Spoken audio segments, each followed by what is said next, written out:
candeeiro se apagou, o sanfoneiro cochilou, a sanfona não parou e o forró continuou. Candeeiro se apagou, o sanfoneiro cochilou, a sanfona não parou e o forró continuou. Meu babão não vai embora, fique mais um bocadinho, você nego chora, vamos dançar mais um tiquinho, quando eu entro numa farra, não quero sair mais não. Vou até quebrar a barra e pegar o sol com a mão. O candeeiro se apagou, o sanfoneiro cochilou, a sanfona não parou e o forró continuou.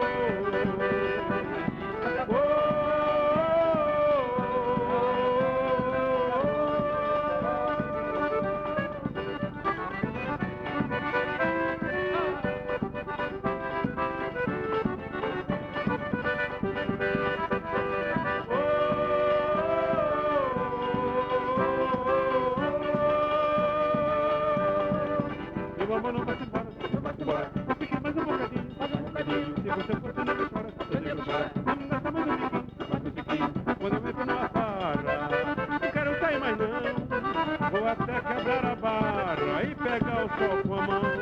O candeeiro se apagou, o sanfoneiro cochilou, a sanfona não parou e o forró continuou.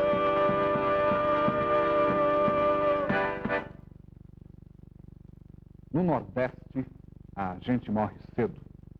Mordida de cobra, queda de cavalo, um tiro, uma facada, talvez uma bala doida. O homem do sertão está sempre arriscando a vida. Luiz Gonzaga, essas são algumas de suas palavras em entrevista que você concedeu recentemente a uma revista de destaque. Sabe, Lua, há muito tempo que eu estava pensando em fazer um programa com você. Eu pensei em diversas maneiras e resolvi partir para uma coisa autêntica e espontânea. Lua, nesse programa que agora começa, eu conto com a participação de um artista brasileiro. Um grande artista brasileiro que está começando a despontar. Ele sabe muitas coisas de sua vida, mas ele também tem uma porção de dúvidas. Luiz Gonzaga Júnior, por favor. Você conhece esse moço, Luiz? Eu acho que já vi ele. Como é que é? Tudo bem por aí? Menino travesso, inteligente. Escute uma coisa, você começou a cantar aí, e eu estava lembrando do sertão, que eu conheço pouco, não tanto quanto você, mas que eu conheço e que gosto muito. Eu queria saber como é que foi a tua infância. Minha infância? Ora, Luizinho, é danado você me perguntar isto. Mas minha infância foi uma infância de menino pobre, mas não tão infeliz, porque eu creio que uma criança pobre, uma criança, enfim, dificilmente ela pode saber que é infeliz, desde que tenha o carinho de seus pais. Isso não me faltou em casa, como não tem faltado também na minha, você sabe disso.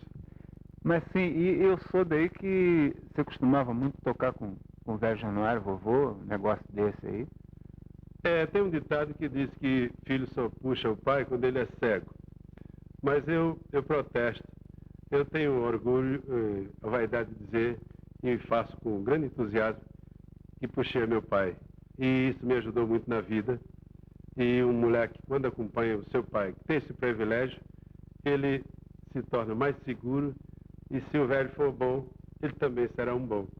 Mas disseram também que você era meio assim, sabe como é que é? Meio audacioso, que houve um negócio de um namoro numa feira lá, que o pai não queria, que você... Bom, como é que é isso? Realmente, eu já tinha meus 18 anos, eu cismei de casar. Mas o diabo é que a moça que eu escolhi, ela era rica.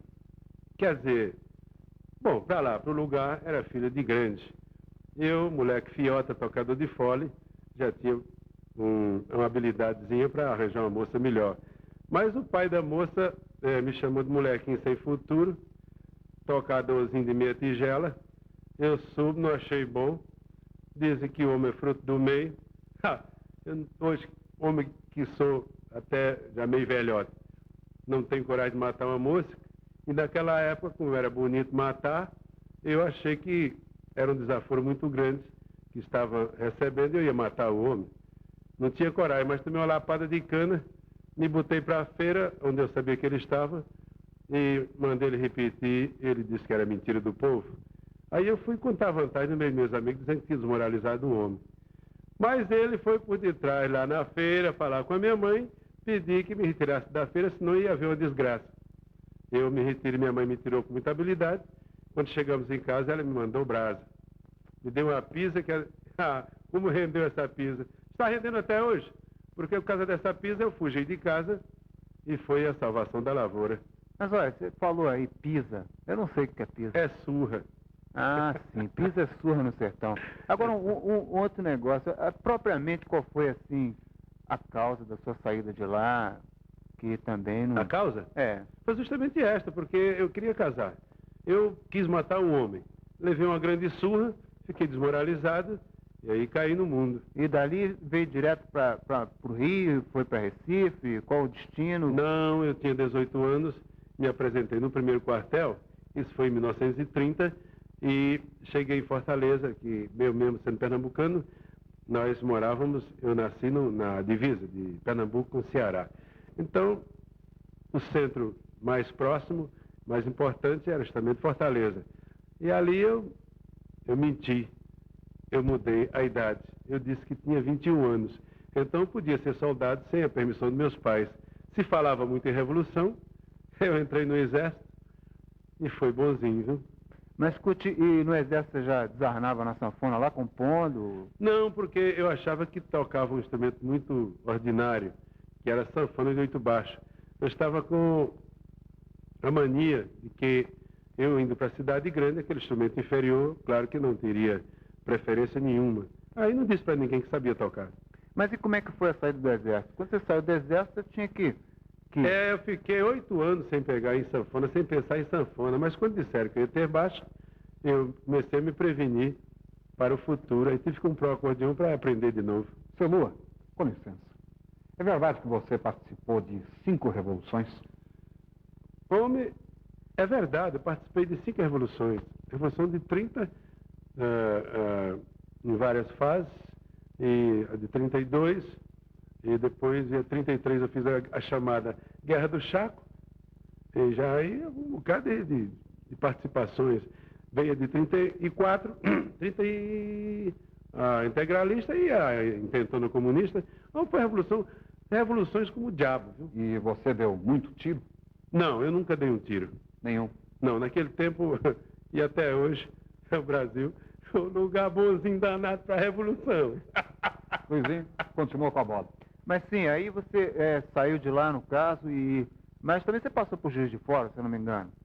Eu servi, a Juiz de Fora foi aquela beleza já, em 32 eu servi lá e conheci um tocador lá, um soldado, e andei vendo pela primeira vez um acordeão já em 34, foi em 34 em Juiz de Fora, quando eu vi pela primeira vez um acordeão. Aí passei, aí me apaixonei.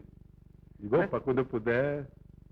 Sim, mas qual era, assim, tocando acordeão, qual era o seu ídolo, em que você se baseava? Porque, sabe como é que é? A gente tem que ter, fora de casa, a gente tem um ídolo. Quem era o tocador que você gostava na época, que você tocava no seu acordeão? Eu, como estava servindo aqui em Minas, bem próximo de São Paulo, então naquela época o maior tocador era o mestre José R.L., Antenógenes Silva e Arnaldo Meirelles. Eu escutava pelo rádio e ficava encantado.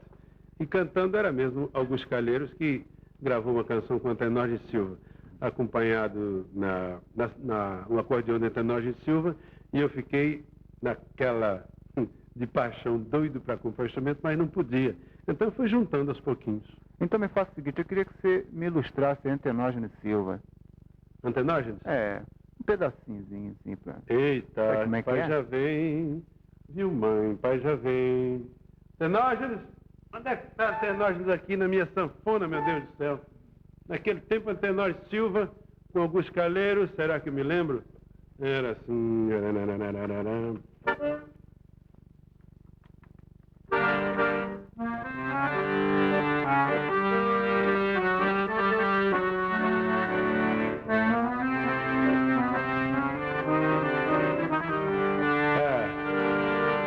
Fugida do seu reinado, vinda de um mundo em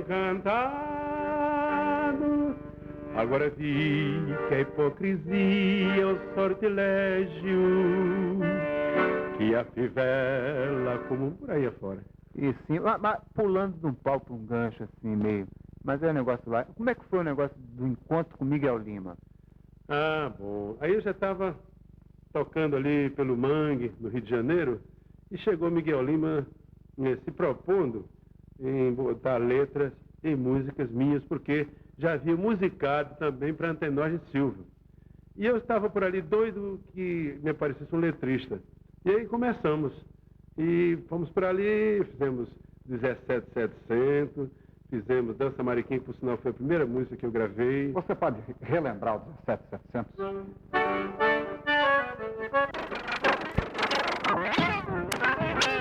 Eu lhe dei 20 mil reais para pagar 300, você tem que me voltar, 17700, você tem que me voltar, 17700, você tem que me voltar. Mas eu lhe dei 20 mil reais para pagar 300, você tem que me voltar, 17700, e você tem que me voltar, 17700. Mas você falou aí no meio do encontro com Miguel Lima um negócio muito importante, que é a referência de você tocar no Mangue. Sim. E o que é o Mangue, como é que era, por quê? Bom, o Mangue, naquele tempo, era uma rua, um bairro do Rio de Janeiro, chamado Mangue, onde se juntava toda noite muitos homens e mulheres eram nas casas, nas portas e por ali. Então os homens geralmente passavam calados, tinha rádio patrulha não tinha não, mas tinha carro patrulha por ali, e muito marinheiro estrangeiro, e a gente tocava nos bares, correndo pires e ganhando dinheiro de toda a cor, dinheiro de tudo quanto era nação do mundo. Estás entendendo? Tô manjando, tô. Mas sim, e aí tinha, parece que um baiano, um negócio assim, que deu guarida aí, como é que é? Bom, quem me deu guarida foi um baiano chamado Xavier Pinheiro, que posteriormente se tornou meu compadre, porque ele foi quem ele batizou e foi quem ele criou também. Quer saber mais de alguma coisa? Sujeito, travesso. Muito mais, mas ainda vou chatear muito mais ainda.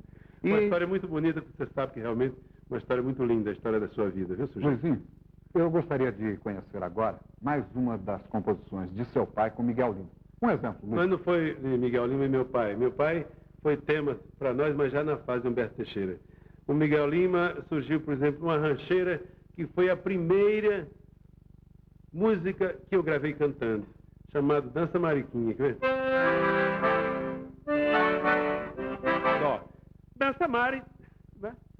Dança Mariquinha para o povo apreciar. Esta boa mazurquinha que pra você vou cantar.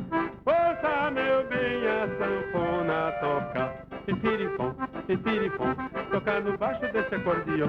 Pipirifom, e mazurquinha de compasso bom. Pipirifom, tocar no baixo desse acordeão. Até agradou uma coisinha, sabe? Mas sim, e por essa época, quando você gravou a Dança Mariquinha, parece que você tinha uma briga lá na gravadora, um negócio de gravar isso, não gravar aquilo. Então... Bem, foi o seguinte, quando eu gravei Dança Mariquinha, realmente eu já vinha gravando solos de sanfona. Eu era dessa fábrica, RCA Victor, como solista, como sanfoneiro. Mas e como cantor, eu não tinha aparecido ainda, mas eu queria cantar. O diretor não me aceitou como cantor. Até que uma fábrica chamada Odeon, que existe até hoje, fabulosa, se propôs a me aceitar como cantor. E a RCA ficaria comigo como sanfoneiro. Aí veio a discussão e tal, mas eu acabei gravando a RCA mesmo como cantor. Lua, você chegou a participar de programas de calouros? Ah, era o meu fraco. Eu já era conhecido, era freguês. Você participava em quais programas? Ari Barroso, Em Busca de Estrela, de Silvino Neto. Era um programa assim, que tinha um nome romântico. Também, naquele tempo, o Ari Barroso era o titular mesmo, era o absoluto. E como é que mestre Ari Barroso via a sua participação em seus programas? Eu ia sempre tocar uma valsinha de mestre Zé Rielli, de Tenório Silva e tal, mas eu só tirava nota 2, nota 3, até 3,5. Quando eu acertei com o Caminho do Norte, que cheguei lá dizendo para ele que ia tocar o negocinho do Norte, foi justamente o Vira e Mexe. Esse aqui.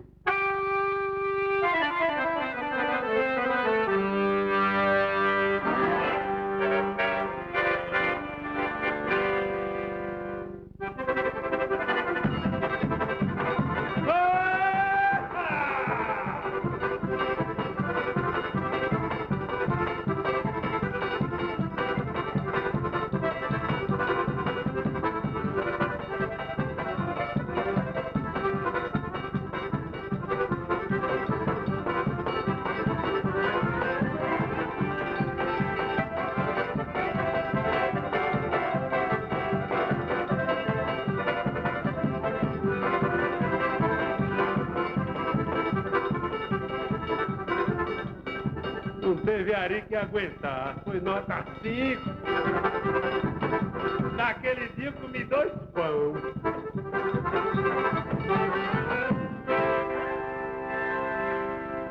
Comi 2 pão naquele dia. Mas eu tô notando aqui um negócio, você tá tocando com o acordeão praticamente fechado. Por que isso, tocar? É porque lá do norte nós somos fraquinhos. O negócio de puxar muita sanfona cansa. Eu, muito vivo, achei que tocando com ela meio fechada era mais econômico. Malandragem, né? É malandragem mesmo. Mas continua. Aliás, esse negócio da sanfona fechada aconteceu nesse número que se chamou Chamego. Então, eu queria tocar música com muita velocidade, mas eu não tinha técnica, não tinha boa mecânica, e através do jogo de fole consegui enrolar o povo. E vou enrolando até hoje. Mas escute um negócio, e com o Miguel Lima, parece que você teve um problema de que você queria passar para música nordestina, ele não queria, etc e tal. Me explica esse negócio, detalhe. Tem um problema com o Miguel Lima, é que ele era um letrista muito bom, botou letra até em Tico-Tico do Fubá, Apanho de Cavaquinho, ele era de morte. Mas eu queria entrar no norte, no meu nordeste, queria decantar minha terra, o sofrimento dos meus caboclos, os forrós. Eu precisava de um letrista que fosse nordestino. Aí nós brigávamos muito e eu acabei descobrindo o grande Humberto Teixeira. Mas o Humberto Teixeira você descobriu direto? Como é que foi? Não, eu não conhecia o Humberto Teixeira. Naquele tempo quem estava em muita evidência era Lauro Maia. Eu não sabia nem que o Lauro era cunhado do Humberto Teixeira. Quando eu procurei Lauro Maia, que disse a ele que queria, disse: olha, Luiz, eu te conheço, sei que você grava na RCA Victor, você toca muito bem, mas eu não sou letrista, eu faço minhas coisas aqui mesmo, engendro, quer dizer, inventa, cria, mas eu mesmo faço letra e música, sai junto, os meninos 4 horas em Coringa aí gravam e tal, mas o que você deseja, eu não posso realizar o seu sonho. Mas eu tenho um cunhado, que eu tenho certeza que ele vai acertar direitinho com você. Ele se chama Humberto Teixeira. Se você quiser conhecê-lo, eu cuido de aproximar você dele. E cuidou realmente. Quando me veio Humberto Teixeira, conversamos e tal. Ele era bacharel, tinha um escritório de exportação. A primeira letra que ele botou na minha melodia foi No Meu Pé de Serra. E eu fiquei feliz. Quer ouvir? Por que não? Uma lembrancinha, né? Tá ótimo.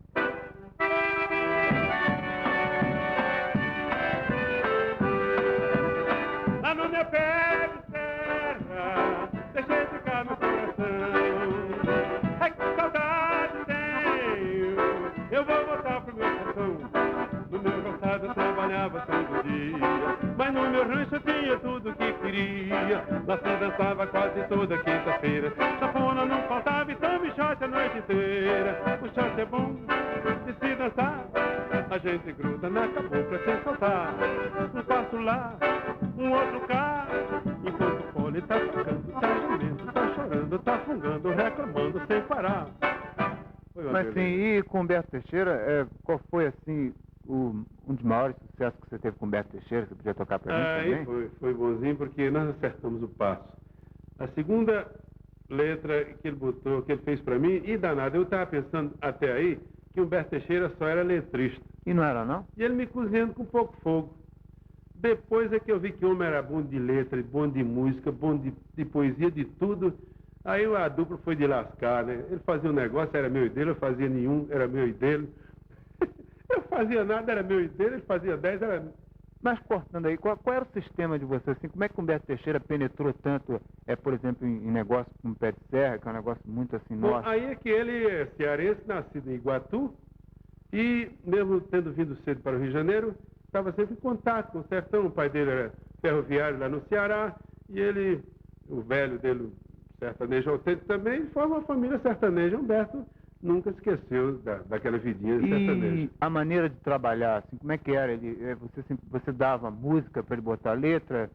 Você dava um trecho, ele já tinha uma ideia preparada? Enquanto eu tive temas importantes, ele fazia letra com uma facilidade danada. Tanto quando ele fazia primeiro um monstro no joelho, eu cantava a música, ele fazia aquele monstro e levava para casa. Quando voltava, vinha a letra com poesia e tudo. Luiz, qual foi o maior sucesso obtido pela dupla Luiz Gonzaga e Humberto Teixeira?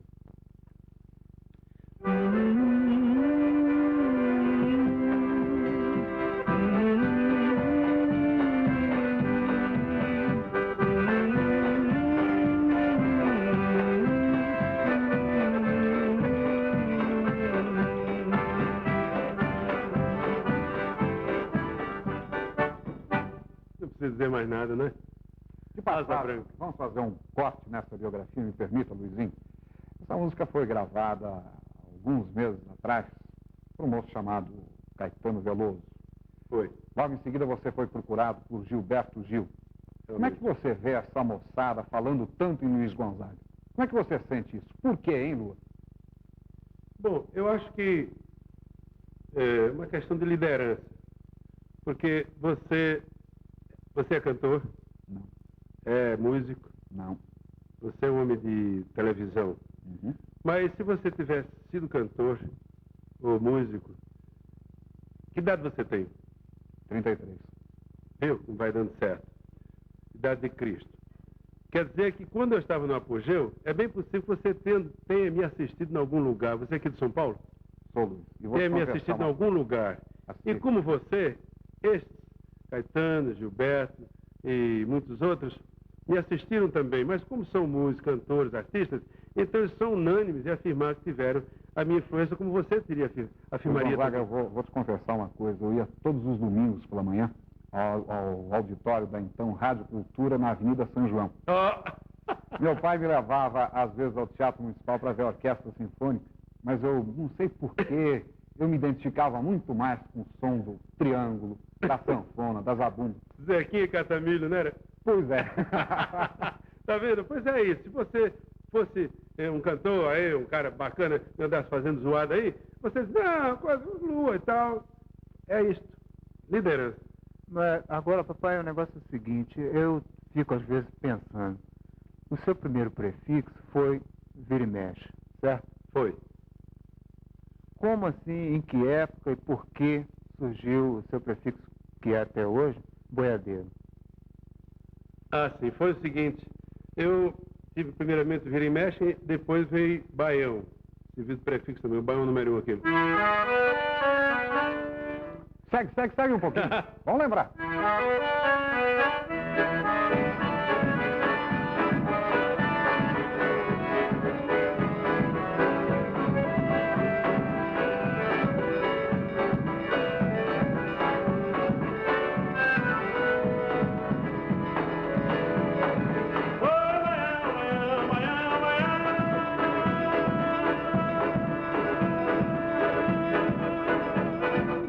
Eu vou mostrar pra vocês como se dança o baião.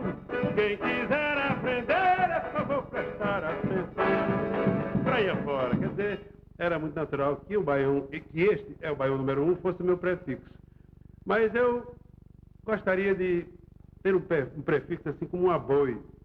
Quando Armando Cavalcante e Clécio Calda me mostraram o boiadeiro, eu senti que boiadeiro não marcava uma região. E era uma canção que poderia ser cantada no Brasil inteiro como sendo sua. E eu então achei que o boiadeiro se prestava mais, porque eu apliquei ali um aboi, e eu faço isso até hoje, e canto com certo entusiasmo, e eu acho que eu acertei também por aí. E agora, vamos ver, e você passou a cantar boiadeiro, passou a caracterizar até hoje. Agora tem outro negócio que também caracteriza muito, que ele acompanha até hoje, é o refrão. de abertura, de apresentação, Luiz, Lua, Gonzaga, sua sanfona e sua simpatia. Isso também eu queria saber a origem disso.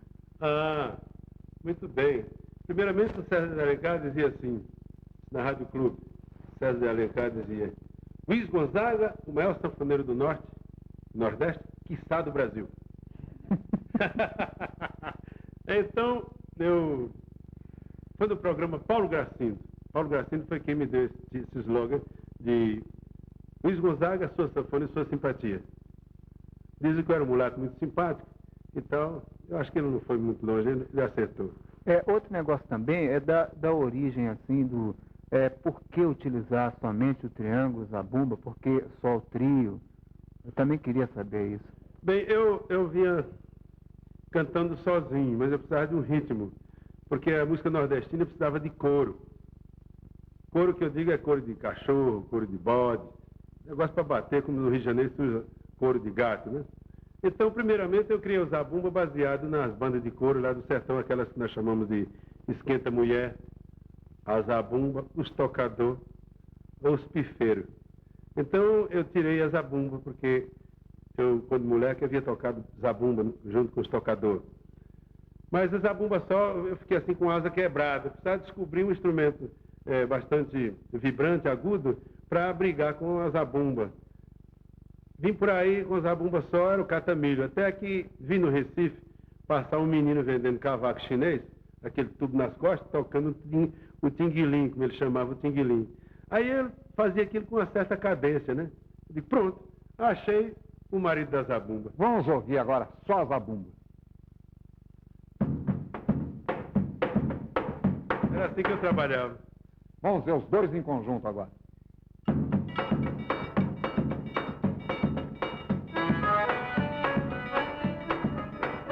Olha que casamento! É um casamento realmente perfeito que vai durar por longos anos também. Agora, uma outra coisa também, assim, nas descobertas e nos porquês, é a mudança da roupa. Porque eu acho que você antes não devia usar o traje que você usa atualmente, ou que usou. Você deve ter passado por uma transformação também lógica dentro disso. Bem, eu acho que para o homem matuto, um sertanejo, demonstrar que é sertanejo, que é vaqueiro, ele não precisa trazer, né, o cheiro do vaqueiro, como muitos poetas aí, intelectuais, admitem que a roupa de couro só é bacana com o cheiro lá do costume, quando se curte a roupa com casca de angico, etc. Não, basta uma estilização. Eu cheguei a usar roupa de couro, roupa de vaqueiro, mas pesava muito, era muito incômoda e não se encontrava um couro perfeito para confeccionar uma roupa de vaqueiro. Então fui modernizando, uma coisinha, fui modernizando, acabei ficando só com a cabeça do lampião, que foi essa que eu escolhi para caracterizar o meu tipo.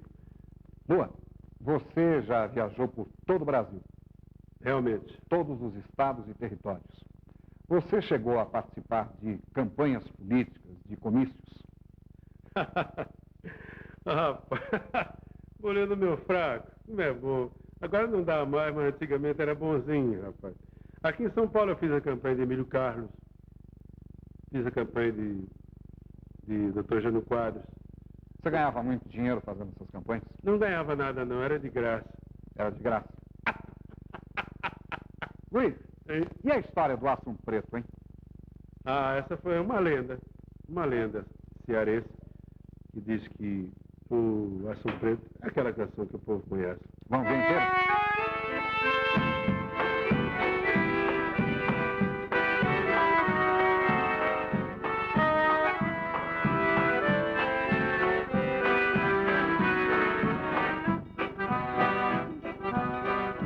Tudo em volta é só beleza, sol de abril e a mata e flor.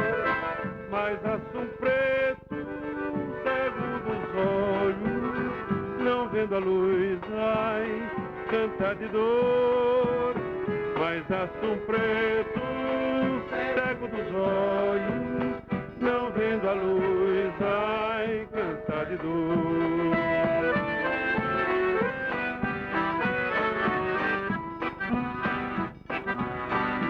Talvez por ignorância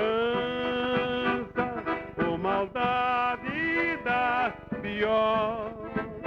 Furar os olhos, o aço preto, pra ele assim, ai, canta melhor. Furar os olhos, o aço preto, pra ele assim, ai, canta melhor.